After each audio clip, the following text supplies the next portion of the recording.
Imam Ahmad tahu fadilah istighfar, tapi ingin menguji orangnya. Dikatakan oleh Imam Ahmad, perhatikan kalimatnya, ma faidat istighfarika, apa manfaat istighfar? Dikit-dikit istighfar. Perhatikan kata tukang roti ini, wallahi demi Allah, tidak pernah saya mengerjakan sesuatu dengan istighfar ini kecuali seluruh yang saya minta kepada Allah selalu dikabulkan. Cuma ada satu yang belum terkabul sampai sekarang. Apa itu kata Imam Ahmad? Wallahi saya mohon kepada Allah sebelum saya wafat atau sebelum orangnya wafat, saya ingin berjumpa dengan Imam Ahmad bin Hanbal langsung di hadapan saya.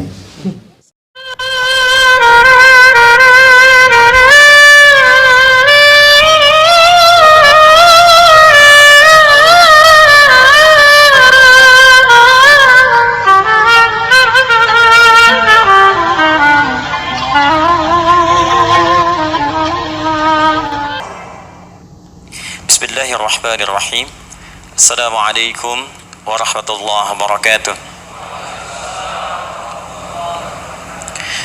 Alhamdulillah, wassalatu wassalamu ala rasulillah wa ala alihi wa sahbihi wa man wala wa ba'du. Fa ya ibadallah, usi nafsi wa iyyakum bi taqwallahi faqad fazal muttaqun, fala tamutunna illa wa antum muslimun. Faqala ta'ala, ya ayyuhalladzina amanu taqullaha haqqa tuqatih wa la tamutunna illa wa antum muslimun. Orang-orang yang merasa bekerja karena Allah, dia gak akan terlibat pada yang diharamkan. Minuman keras dan sebagainya, dia jauhi. Itu ihsan namanya. Nah, ada orang ihsan tinggal di bumi. Apa latihannya? Untuk menjadi ihsan, kata Allah, pertama, kanu qalila minal laili ma yahja'un. Kalau Anda ingin jadi orang ihsan, muhsin, maka berlatihlah sedikit tidurnya. Itu bahasa Quran. Ya, kalau Quran sudah berikan istilah, jangan tambah, jangan kurangi. Kata Allah, sedikit tidur. Jangan Anda tambahkan, sedikit-sedikit tidur. Beda. Beda ya? Sedikit makan, sedikit-sedikit makan. Beda ya? Nah, jangan dikurangi juga. Kalau dikurangi habis, sedikit tidur, hilangkan sedikitnya, tidur gitu. Ya? Baik, sedikit tidur itu artinya rajin dia bangun malam, rajin tahajud. Jadi kalau kita telah terbiasa tahajud tiap malam sampai ada kerinduan, sampai maaf, sekarang subuh jam 6 lewat 3 misalnya, Anda bangun jam 5 lewat 50, padahal masih 10 menit ke subuh, 13 menit. Itu Anda berkata, ya Allah terlambat nih. Padahal dulu bangun jam 7 biasa-biasa. Sekarang jam 5 lewat 50 pun 13 menit sebelum subuh Anda katakan terlambat saya. Terlambat. Kenapa? Ada kerinduan ke tahajud. Kalau sudah begitu, itu artinya cahaya Allah sudah hadir dalam jiwa kita. Akan membimbing kita beraktivitas dengan cara yang sangat nikmat. Yang satu, ahli surga yang beraktivitas di bumi, dia konsisten tahajud. Dua, nah ini dia. Wabil ashari hum yastaghfirun. Menjelang subuh, menjelang fajar, ashar itu jamak dari sahar.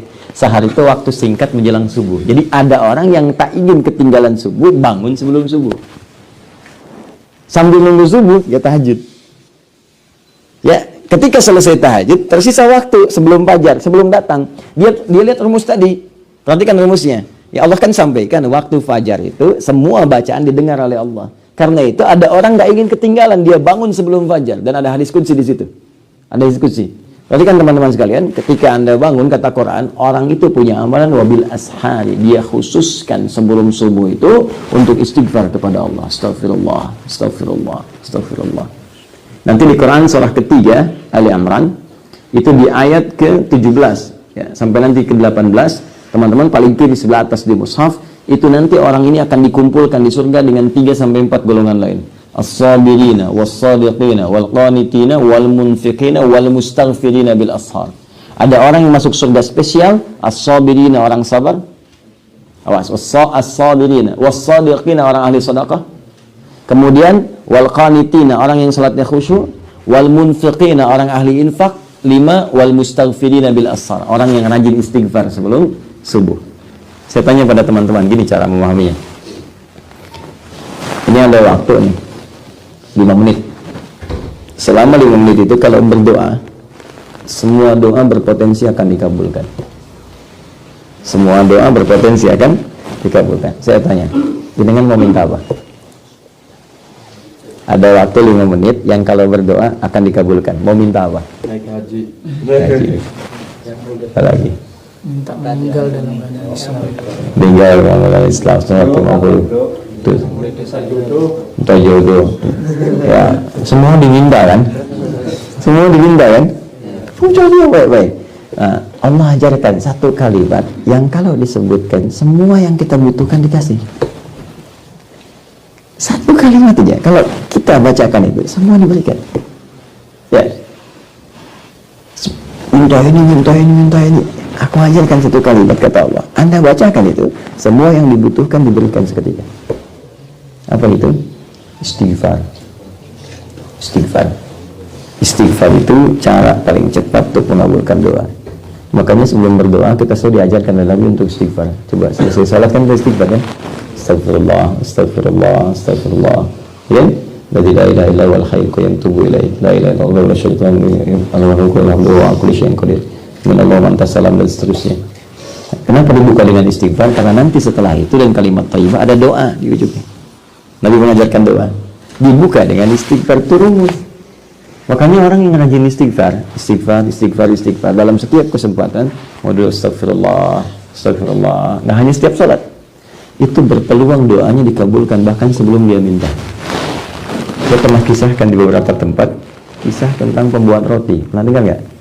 Saya kisahkan ini. Jadi Imam Ahmad bin Hanbal, pernah dengar Ahmad bin Hanbal? Imam Ahmad ini muridnya Imam Syafi'i. Imam Syafi'i itu sebetulnya namanya Muhammad, punya bapak namanya Idris. Muhammad bin Idris, ya. Kakek ketiganya, buyut ketiga itu namanya Asy-Syafi'i. Muhammad bin Idris bin Al-Abbas, ya, bin As-Sa'ib. Kemudian ke atasnya ada Syafi'i. Syafi'i ini yang galangan sahabat yang di masa perjumpaan dengan Rasulullah SAW. Maka bertabaruk dengan nama kakek ketiganya disebut Syafi'i.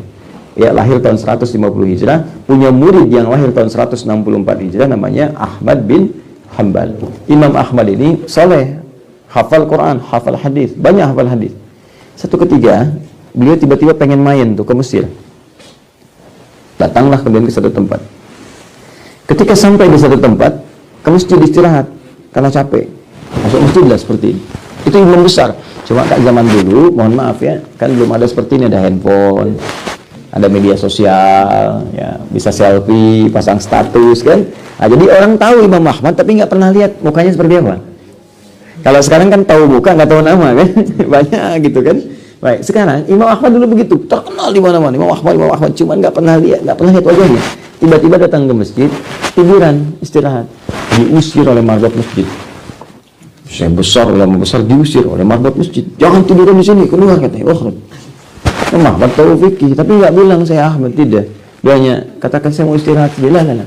Barwah katanya, barwah itu lebih kasar. Jadi kalau sudah barwah itu kasar namanya. Kemudian keluar beliau, tiduran di luar. Dikejar juga, suruh keluar. Ruah, kata ruah. Ruah itu lebih kasar lagi. Lebih paling kasar, ruah. Dari kata ruah. Keluar dengan roh-rohnya sekalian. Jangan sampai engkau keluar, rohnya masih di sini. Keluar sekalian dengan rohnya. Ini. Jadi Imam Ahmad pergi. Begitu pergi jalan, kemudian di pertengahan dipanggil tukang roti. Lihat kayaknya lelah gitu. Kata beliau, Syekh, tahu nih istirahat. Datang sini istirahat. Tukang roti pun nggak tahu kalau itu Imam Ahmad. Maka ketika duduk istirahat, si tukang roti ini meneruskan bikin adonannya. Setiap dia menyentuh adonan dia ucapkan istighfar, astagfirullah. Alhamdulillah. Imam Ahmad tahu fadilah istighfar, tapi ingin menguji orangnya. Dikatakan oleh Imam Ahmad, tadi yang kalimatnya, ma faidat istighfarika. Apa manfaat istighfar? Dikit-dikit istighfar. Perhatikan kata tukang roti ini. Wallahi, demi Allah, tidak pernah saya mengerjakan sesuatu dengan istighfar ini kecuali seluruh yang saya minta kepada Allah selalu dikabulkan. Cuma ada satu yang belum terkabul sampai sekarang. Apa itu kata Imam Ahmad? Wallahi, saya mohon kepada Allah sebelum saya wafat atau sebelum orangnya wafat, saya ingin berjumpa dengan Imam Ahmad bin Hanbal langsung di hadapan saya. Saya wafat duluan atau Imam Ahmad wafat duluan. Sebelum kami wafat, salah satunya saya mohon pada Allah berjumpa dengan Imam Ahmad di hadapan saya. Kata Imam Ahmad, Allahu Akbar, karena istighfar kamu ini saya tiba-tiba pengen ke sini. Karena istighfar kamu ini tiba-tiba saya masuk masjid, dikeluarin dari masjid. Padahal itu rumah Allah, dikeluarin dari situ. Karena istighfar kamu saya diemperan, disuruh pergi sama rohnya sampai berjumpa dengan kau karena istighfar. Jadi bayangkan. Jadi apa yang kita minta cepat dulu dikabulkan istighfar. Ya, jangan lakukan itu pada saya ya. Nah, sekalian itu yang bisa saya sampaikan. Mudah-mudahan ada manfaat untuk kita semua. Allah Ta'ala alam bisawab dan dimudahkan segala urusan-urusan kita dalam kehidupan insyaallah. Allahumma taqabbal minna innaka antas samiul alim wa tub 'alaina innaka antat tawwabur rahim. Allahumma shalli wa sallim wa barik ala rasulikal karim nabiyyika al-mustafa Muhammad wa ala alihi wa sahbihi ajma'in. Rabbana taqabbal minna jami'a amalina as-salih wa ruku'ana sujudana wa siyamana ya Allah wa tammim taqsirana ya arhamar rahimin. Allahumma 'allimna ma yanfa'una 'allimna ma jahilna wa fiqhna ma ta'allamna ووفقني للعمل ما تعلمنا به. اللهم اجعلنا من اهل القران واجعل القران صاحبا لنا في الدنيا وشفيعا لنا في الاخره يا رب العالمين. اللهم ربنا اتنا في الدنيا حسنه وفي الاخره حسنه وقنا عذاب النار. بفضلك سبحان ربك رب العزه عما يصفون وسلام على المرسلين. سبحانك اللهم وبحمدك اشهد ان لا اله الا انت استغفرك واتوب اليك واخر دعوانا الحمد لله رب العالمين ثم السلام عليكم ورحمه الله وبركاته.